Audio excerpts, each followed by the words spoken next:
Bismillahirrahmanirrahim. Assalamualaikum warahmatullahi wabarakatuh.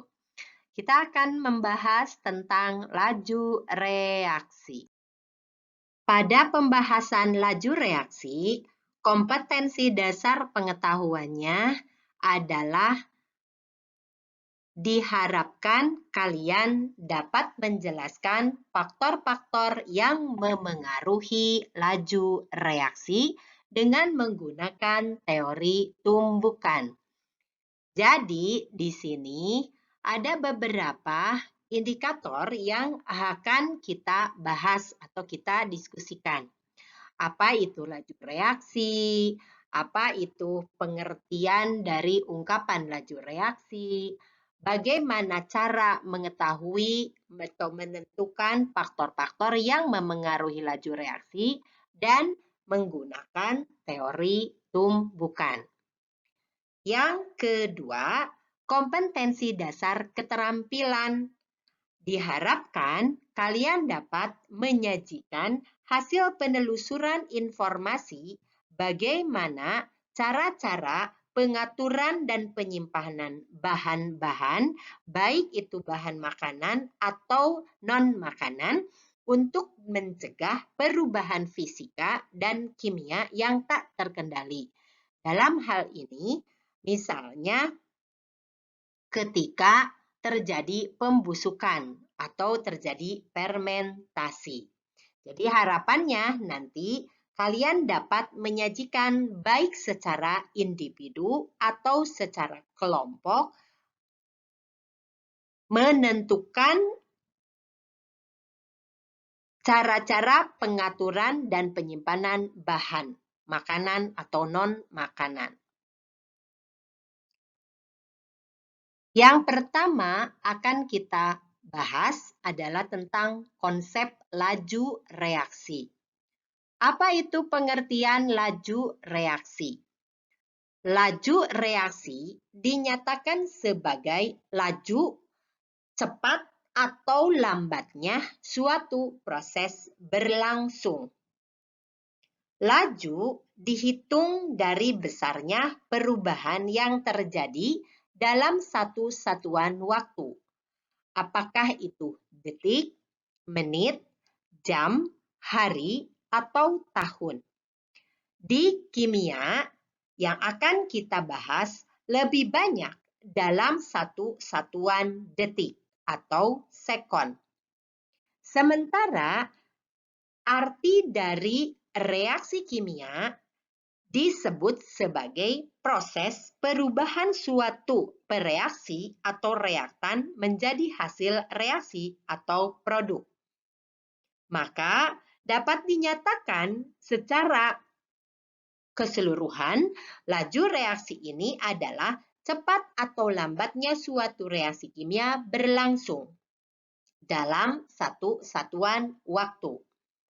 Dapat dinyatakan juga bahwa pada laju reaksi ini, konsentrasi produk akan bertambah dan konsentrasi bereaksi atau reaktan akan berkurang. Penentuan laju reaksi dapat dilakukan dengan percobaan, mengukur berapa banyak reaksi yang sudah habis atau berapa banyak produk yang dihasilkan pada selang waktu tertentu. Laju reaksi secara matematik bisa kita gunakan rumusan V sama dengan perubahan konsentrasi berbanding perubahan waktu. V merupakan laju reaksi dengan notasi satuan M per S atau molar per sekon atau molar per detik. Di mana molar ini, satuan molar ini boleh dalam bentuk mol per liter, mol per desimeter kubik, atau milimol per mililiter, atau milimol per sentimeter kubik. Delta M merupakan selisih antara konsentrasi akhir reaksi dikurang konsentrasi awal reaksi. Sementara delta T adalah selisih dari waktu akhir reaksi dikurang waktu awal reaksi. Lanjut di contoh soal. Misalnya, di sini ada reaksi antara logam magnesium yang dilarutkan ke dalam HCl, menghasilkan 10 molar gas H2 dalam waktu 20 detik. Tentukan berapa laju reaksi reratanya. Maka, pertama, kita harus membuat dulu persamaan reaksi, sehingga reaksi tersebut, persamaan tersebut setara. Kemudian, pahami di sini yang diketahui adalah produk hidrogen atau gas hidrogen sebanyak 10 molar. Waktunya juga diketahui, 20 detik. Artinya, di sini kita bisa menggunakan rumusan yang tadi. V sama dengan delta M per delta T. Delta M-nya adalah M akhir dikurang M awal. M akhir di dalam soal adalah 10 molar. Sementara M awal dinyatakan pada saat pertama sebelum Mg dimasukkan ke dalam HCl, artinya masih 0 H2-nya. Jadi, delta M-nya adalah 10 dikurang 0, menjadi 10. Sementara delta T adalah T akhir dikurang T awal. T akhir di sini 10 molar tadi dalam waktu 20 detik. Berarti T akhirnya 20 detik. Sementara T awal karena belum mulai maka berarti 0. Maka delta T-nya adalah 20 dikurang 0 menjadi 20. Sehingga kita dapat menemukan bahwa V-nya atau laju rata dari hasil H2 adalah 0,5 molar per detik atau molar per sekon. Tanda positif, tanda plus menyatakan bahwa gas H2 bertambah dari awalnya tidak ada menjadi ada 0,5 molar setiap detiknya. Berikutnya, yang kedua, jika diketahui ada suatu senyawa XY terurai menjadi gas X dan gas Y. Ternyata mula-mula si XY ini ada sebanyak 0,5 molar. Setelah didiamkan 10 detik, ternyata tinggal 0,2 molar. Tentukan laju rata-rata setelah 10 detik pertama. Berarti rumusannya pertama adalah buat persamaan reaksi, sehingga kalian dapat jelas diperhatikan. Kemudian rumusnya sama seperti tadi. Hanya di sini delta M-nya, M akhirnya itu adalah 0,2. Karena tadi dihentikan 10 detik, dihentikan dapat masih tersisa XY-nya 0,2. Maka M akhirnya adalah 0,2. Sementara M awalnya adalah tadi ketika baru akan terjadi reaksi 0,5. Maka 0,2 dikurang 0,5 adalah negatif 0,3. Sementara delta T-nya adalah 10 detik dikurang 0 detik. Maka kalau kita lihat di sini, laju reaksi rata-ratanya adalah 0,3 dibagi 10 menjadi 0,03 molar per detik. Dan di sini tanda minus merupakan berkurangnya.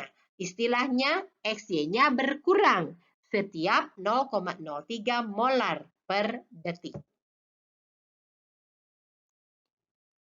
Kita lanjutkan lagi. Andai sekarang Ibu memiliki suatu persamaan reaksi A bereaksi dengan B menghasilkan C dan D.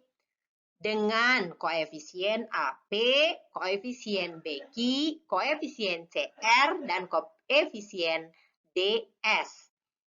Maka bisa dinyatakan bahwa laju rerata A berbanding laju rerata B berbanding laju rerata C berbanding laju rerata D merupakan perbandingan koefisien. Hal ini disesuaikan atau sesuai dengan konsep yang pernah kita pelajari waktu kelas 10, yaitu tentang perbandingan volume dari Gay-Lussac. Ketika diketahui salah satu laju dari reaksi atau hasil, maka kalian dapat menentukan laju rata dari yang lain. Jadi di sini bisa disebutkan bahwa atau dinyatakan bahwa laju rata ABC dapat dinyatakan seperti ini. Tanda negatif dan tanda positif merupakan tanda berkurang atau berlebih. Berkurang jika posisinya sebagai reaksi. Berlebih jika posisinya sebagai hasil reaksi. Nah, berikutnya juga, kalau dinyatakan atau diketahui laju salah satu, maka bisa kita gunakan rumus yang ini. Nah, rumus yang ini. Kalau diketahuinya adalah laju rata B, ditanyakan laju rata AA, maka kita tinggal perbandingan koefisien A per koefisien B dikali laju B, karena laju B yang diketahui. Oke. Nah, kemudian contoh yang lain. Nah, contoh lain di sini, tentukan persamaan laju reaksi jika A, B menjadi C dan D dengan koefisien tertentu, maka ungkapan laju reaksinya adalah seperti ini. Nah, berikutnya contoh yang lain. Contoh lain kita lakukan dengan persamaan yang berbeda. Di sini ada klorin direaksikan dengan oksigen menghasilkan Cl2O di klorooksida. Persamaannya sudah setara. Maka kalau yang ditanyakan bagaimana persamaan laju ratanya atau laju relatifnya, maka kita tinggal membuat seperti ini. Sesuai dengan konsep tadi. Berikutnya, ada soal uji kepahaman diri di dalam modul. Jika diketahui 6CO yang bereaksi dengan 3O2 menghasilkan 6CO2, dan diketahuinya bahwa laju berkurangnya gas O2 adalah 9 molar per detik. Berapakah laju bertambahnya gas CO2? Berarti kita diketahui ada PO2 9 molar per detik, ditanyakan PCO2. Maka kita bisa menggunakan rumus perbandingan. Inilah rumus perbandingannya. Kita bandingkan yang ditanyakan adalah PCO2, diketahui PO2, maka berarti perbandingan koefisien dari CO2 per O2. Koefisien CO6, di sini CO2 6, dan O2 3. Ini 3. Dikali 9 dari laju berkurangnya O2.